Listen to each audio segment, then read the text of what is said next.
Hello children, today we are going to read this chapter, that is chapter 2, physical features of India further, and in today's video we are going to study about Purvanchal. In the previous videos we have already come to know about the longitudinal divisions of the Himalayas. तो वहाँ पे जो हमने longitudinal divisions में वहाँ पे जो 3 parallel ranges है उसके बारे में हमने पढ़ रखा है. तो हमने वहाँ पे हिमाद्री, हिमाचल और शिवालिक के बारे में पढ़ रखा है. ऐसे करके हमने जब जो हिमालयस है उसको हमने area wise west to east वहाँ पे डिवाइड करके भी देखा है, और हमने वहाँ पे जो रिवर वैलीज के आधार पे हमने वहाँ पे क्या किया था, डिवीजन किया था. तो वहाँ पे हमने पढ़ा कि जो एरिया है यानी हिमालय का जो एरिया है जो पड़ता है इंडस रिवर और सतलज रिवर के बीच में, उसको हम क्या कहते हैं, तो पंजाब हिमालयस कहते हैं. ऐसे करके वो हिमालय का हिस्सा जो पड़ता है सतलज और कारी के बीच में, उसको हम कुमाऊं हिमालयस कहते हैं. और वो हिमालय का हिस्सा जो पड़ता है काली और टिस्टा के बीच में, उसको हम नेपाल हिमालयस कहते हैं. और वो हिमालय के हिस्सा जो पड़ता है टिस्टा और दिहांग के बीच में, दिहांग यानी कि ब्रह्मपुत्र रिवर के बीच में, उसको हम क्या कहते हैं, तो उसको हम असम हिमालयस कहते हैं. तो ये सब चीज़ें हमने पिछले वीडियोस में कवर कर रखा है. तो आज हम यहाँ पे पढ़ने वाले हैं किसके बारे में, तो हम यहाँ पे पूर्वांचल के बारे में पढ़ने वाले हैं. So you can look at your book.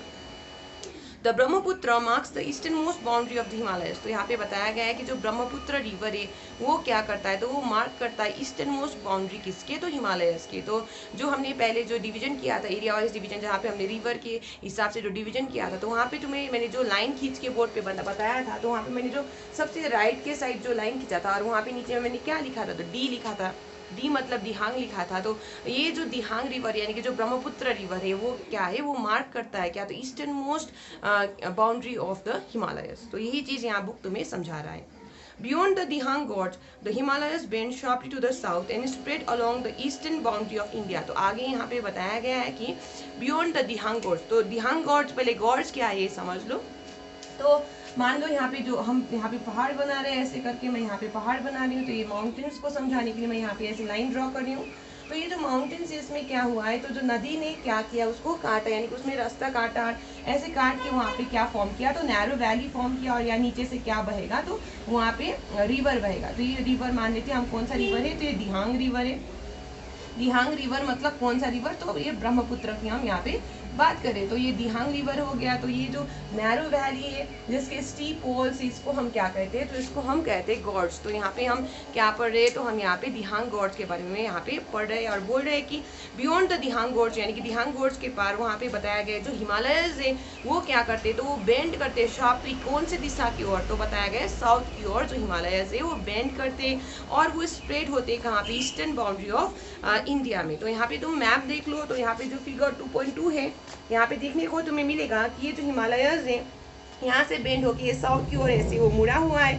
तो यही चीज बुक तुम्हें समझाने की कोशिश करना है कि ये जो हिमालयस है वो बेंड हो रहा है साउथ की ओर, उसके बाद वो नीचे जो ईस्टर्न बाउंड्री है इंडिया के वहाँ पे वो फैला हुआ है, यानी स्प्रेड हुआ है.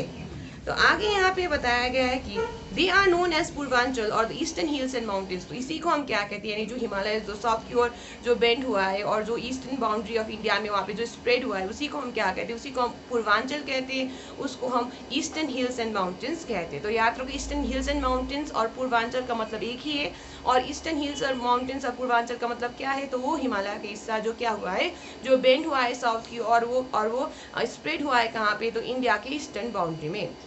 तो आगे यहाँ पे बताया गया है These hills running through the northeastern states are mostly composed of strong sandstones which are sedimentary rocks. तो यहाँ पे याद रखना है कि ये जो हिल्स है जो रन करता है नॉर्थ ईस्टर्न स्टेट्स में, यानी कि जो नॉर्थ ईस्टर्न स्टेट्स है वहाँ पे तुम्हें ये हिल्स देखने को मिलेगा. ये क्या है, तो ये मोस्टली कम्पोज यानी कि ज़्यादातर ये बने हैं किससे, तो स्ट्रॉन्ग सैंडस्टोन से. अब इससे पहले जब मैंने हिमाद्री, हिमाचल और शिवालिक पढ़ाया था तो वहाँ पे भी मैंने तुम्हें बताया, जैसे मैंने बताया था हिमाद्री के साथ वहाँ पे जो कोर है वो बना है किससे, तो ग्रेनाइट से. ऐसे करके जब हमने हिमाचल की बात की थी तो वहाँ पे हमने देखा था कि वो बना किससे था, तो वहाँ पे हमने पढ़ा था कि वो highly compressed and Altered rock से वो बने थे. तो जो हाईली कॉम्प्रेस्ड और अल्टर्ड रॉक से मैंने वहाँ पे तुम्हें बताया था वो मेटामॉर्फिक रॉक से. और आगे जब हमने शिवालिक्स की बात की थी तो वहाँ पे हमने देखा था कि शिवालिक्स किससे बने थे, तो शिवालिक्स वहाँ पे हमने देखा था कि वो अनकॉन्सोलिडेटेड सेडिमेंट से बने थे. तो ऐसे करके यहाँ पे भी जो पूर्वांचल है किससे बने हैं, तो याद रखो ज्यादातर वो बने किससे, तो यहाँ पे तुम्हें याद रखना है वो तुम्हारे स्ट्रॉन्ग सैंडस्टोन से बने हैं जो कि क्या है, सेडिमेंटरी रॉक से. तो आगे यहाँ पे बताया गया है covered with dense forest, they mostly run as parallel ranges and valleys. तो यहाँ पे आगे बताया गया है कि ये जो पूर्वांचल है ये ढके हुए किससे, तो बोला गया है ये कवर्ड है डेंस फॉरेस्ट से। तो वहाँ पे हमें घना जंगल देखने को मिलेगा इस पूर्वांचल के एरिया में। और आगे बताया गया है कि ये जो पूर्वांचल में जो हिल्स है, जो वैलीज है, वो रन करता है कैसे, तो बोला पैरेलल रेंजेस और वैलीज के रूप में वहाँ पे तुम्हें ये देखने को मिलेगा।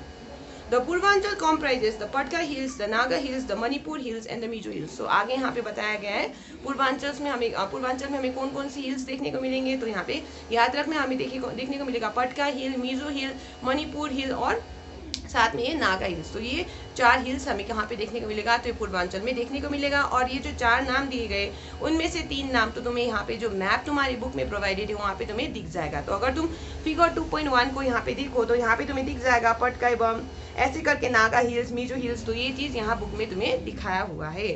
तो हमने यहाँ पे क्या पढ़ा, तो हमने यहाँ पे पढ़ा कि जो हिमालय से बियॉन्ड दिहांगौर जो क्या करता है वो बेंड करता है, शार्पली वो बेंड करता है साउथ की ओर, वो स्प्रेड करता है ईस्टर्न बाउंड्री ऑफ इंडिया में।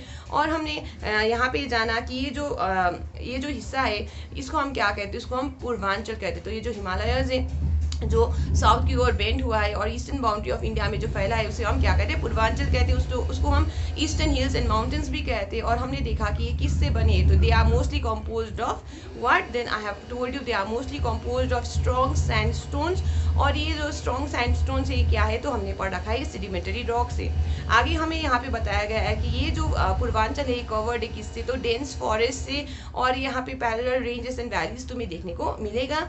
और आगे यहाँ पे बताया गया है कि जो पूर्वांचल है वहाँ पे तुम्हें पटका hills, Naga hills, Manipur hills और मिजो हिल्स देखने को मिलेगा। और इनमें से जो पटका हिल्स, नागा हिल्स और मिजो हिल्स तो हमने अभी मैप में भी देख रखा है। तो हम आगे पढ़ेंगे किस बारे में, तो आगे हम यहाँ पे पढ़ने वाले नॉर्दर्न प्लेन्स के बारे में। तो आज की वीडियो में हम थोड़ा सा नॉर्दर्न प्लेन्स का ये जो फर्स्ट पैराग्राफ है उसको कवर करने की कोशिश करेंगे। The northern plain has been formed by the interplay of the 3 major river systems, namely the Indus, the Ganga and the Brahmaputra, along with their tributaries. तो यहाँ पे याद रखना है कि जो नॉर्दर्न प्लेन है ये कैसे बना है, तो बोला गया है ये 3 मेजर रिवर्स और उनके जो ट्रिब्यूटरीज है उनकी वजह से ये बना है। तो ये 3 रिवर्स क्या क्या है, तो इंडस, गंगा और ब्रह्मपुत्र। और आगे बताया गया है कि this plain is formed of alluvial soil. तो ये प्लेन किससे बना है, तो बताया गया ये बना है एलुवियल सोइल से।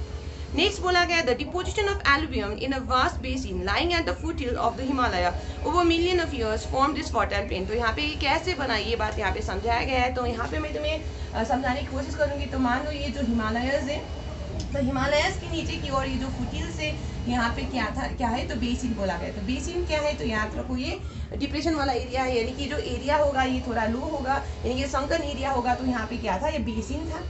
तो यहाँ पे क्या हुआ कि जो हिमालय से जो रिवर्स बह के आए तो उन्होंने अपने साथ क्या लाया, तो अपने साथ उन्होंने एलुवियल सोइल लाया, यानी कि उन्होंने सेडिमेंट्स लाया और उन सेडिमेंट्स को उन्होंने यहाँ पे क्या कर दिया, डिपोजिट कर दिया।